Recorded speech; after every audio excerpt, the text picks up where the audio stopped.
పెద్ద కొడుకు ముఖ్యమంత్రి అట, రెండో కొడుకు ఏమో కూలి పని చేసుకుంటాడు, మూడో కొడుకు తాపి పని చేస్తాడట.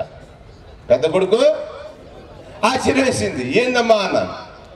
అవును కదా నాన్న, నా కూలి పని చేసుకుని కొడుక్కి పొట్ట గడుస్తుంది, తాపి పని చేసుకుని కొడుక్కి పొట్ట గడుస్తుంది, కానీ నా గురించి పట్టించుకునేవాడు నా కొడుకు అయినప్పుడు కొడుకులు ఎందుకు కట్టాం? పట్టించుకుంటారనే కదరా.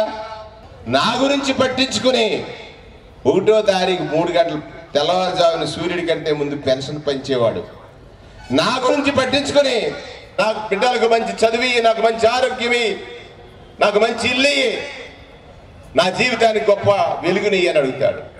ప్రభు డైరెక్ట్గా వస్తాడా?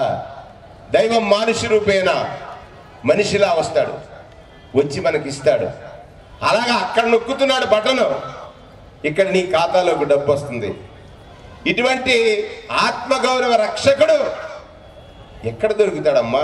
నీ పెద్ద కొడుకు తప్ప, నీ పెద్ద కొడుకు కదా నీ ఆత్మగౌరవాన్ని రక్షిస్తున్నాడు అనేటువంటి మాట ఒకసారి అందరూ చేతులెత్తి జేజేలు కొట్టి చెప్పాలరా. నా పేదవాడి ఇంట పెద్ద కొడుకా,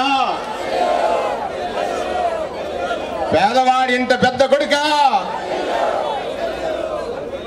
పేదవాడి ఇంట పెద్ద కొడుకా, పేదవాడి ఇంట పెద్ద కొడుకు ఈ రాష్ట్ర ముఖ్యమంత్రి, పేదవాడి ఇంట పెద్ద కొడుకు ఈ రాష్ట్ర ముఖ్యమంత్రి అని సగర్వంగా చెప్పుకునేటువంటి రోజు.